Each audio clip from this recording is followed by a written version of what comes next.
என் பேர் doctor K Sridhar. Kaveri மருத்துவமனையோட group mentor for neurosciences and director institute of brain and spine at Chennai.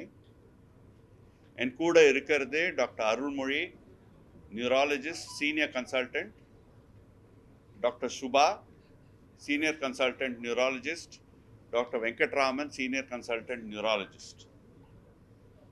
இங்கே நாங்கள் இன்னைக்கு வந்திருக்கிறது ஒரு ரொம்ப ஸ்பெஷல் ஒகேஷனுக்காக. Regional epilepsy centres at Chennai of Kaveri hospital launch பண்ணுறதுக்கு. அப்படின்னா என்னன்னு நீங்கள் கேட்கலாம். எபிலெப்சி வலிப்பு நோய். வலிப்பு நோய் ரொம்ப காமனான ஒரு டிசீஸ். இந்தியாவில் எஸ்டிமேட் பண்ணி பார்த்தா 1.5 பில்லியனில் ஆல்மோஸ்ட் 1% ஆஃப் பாப்புலேஷனுக்கு எபிலெப்சி உண்டு. அண்ட் இந்த 1% பாப்புலேஷன்லேருந்து, தட் இஸ் அபவுட் 1.5 மில்லியன் பீப்புள்லேருந்து 20 to 30% ஆஃப் பேஷண்ட்ஸுக்கு மாத்திரை கொடுத்தாலும் எபிலெப்சி சரியாக கண்ட்ரோல் ஆகாது.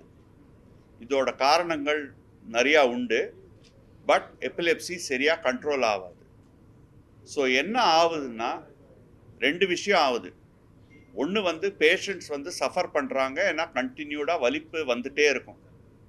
இந்த வலிப்பு வரத்துனால அவங்களோட மெமரி, மென்டல் வெல்பீயிங், அவங்க ஸ்கூல் பர்ஃபார்மன்ஸ், ஒர்க் பர்ஃபார்மன்ஸ் எல்லாமே எஃபெக்ட் ஆகும். சோஷியல் இன்ட்ராக்ஷன் எஃபெக்ட் ஆகும். ஏன்னா ஒரு சோஷியல் ஸ்டிக்மாவும் உண்டு.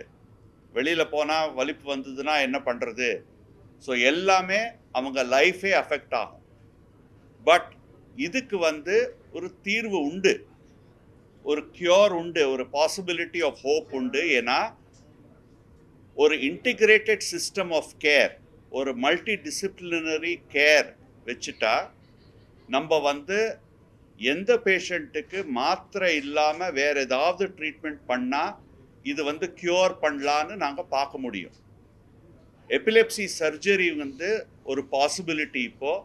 அண்ட் எபிலெப்சி சர்ஜரியில் 75 to 80% சான்ஸ் ஆஃப் க்யூர் உண்டு with low risk.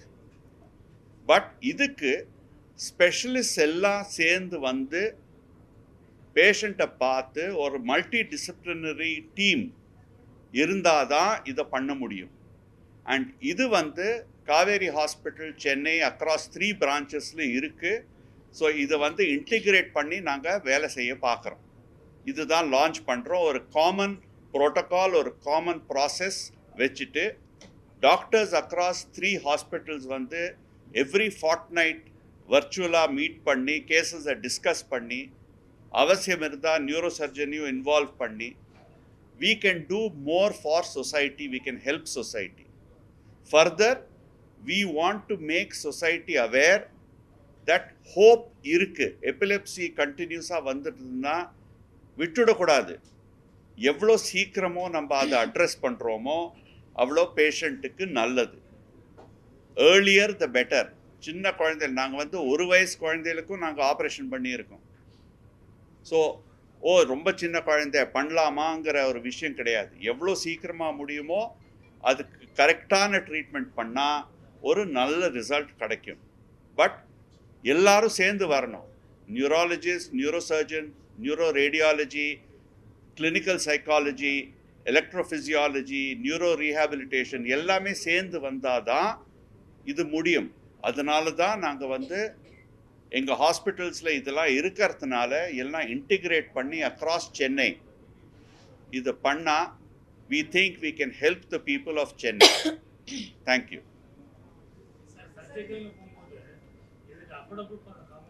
Yes sir, it is not very expensive.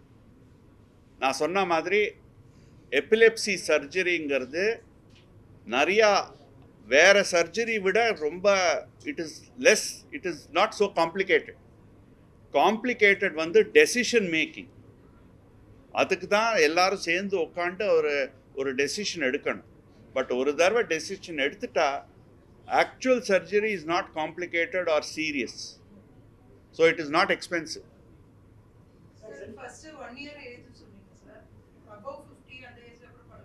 above 50 சின்ன வயசுமா. of course we can do. எந்த வயசு இருந்தாலும் இது surgery, if they are fit for surgery medically we can do surgery. medically fit, மயக்கம் கொடுக்கறதுக்கு ஃபிட்டா இருந்தா we can do. அது டயபெட்டிஸ்லாம் எல்லாருக்கும் உண்டுமா. இப்போ டயபெட்டிஸ், பிளட் ப்ரெஷர்லாம் விஷயமே கிடையாது. ஹார்ட் ரொம்ப வீக்காக இருக்குது, மயக்கம் கொடுத்தா high risk of heart attack on the டேபிள்னா then we have to think வேறு எப்படி நம்ம பண்ணலாம். இல்லை உலகம் பூராவுமே அதிகம். பட் யாருக்கும் அதை அந்த அவேர்னஸ் இல்லை.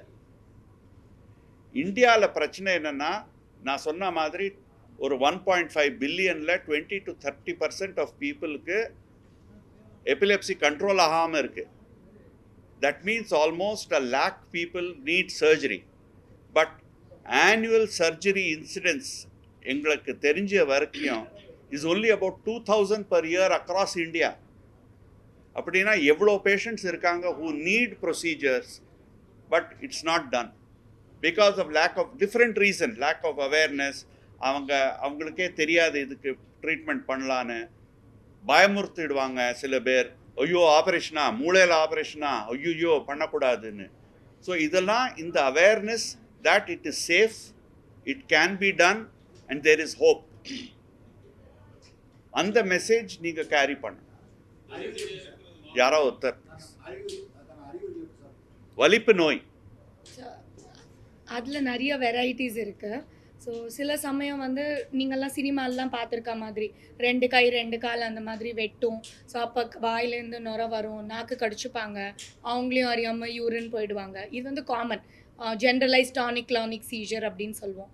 சில சமயம் ஒரு பாகம் மாத்திரம், ஒரு சைடு மாத்திரம், இல்லை ஒரு கை மாத்திரம் இருந்தது அப்படின்னா அதை ஃபோக்கல் சீஜர் அப்படின்னு சொல்லுவோம்.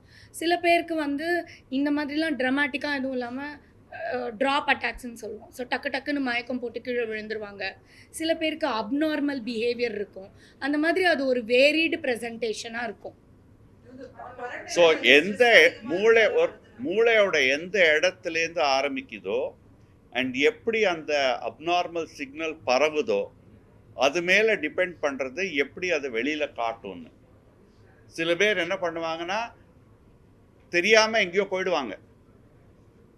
அதுக்கப்புறம் திடீர்னு நான் எங்கடா இருக்கேன், திடீர்னு ஒரு ஞாபகம் வரும். ஸோ அந்த மாதிரிலாம் கூட எபிலெப்சி தான். குழந்தைகள வேற மாதிரி கூட வரும்.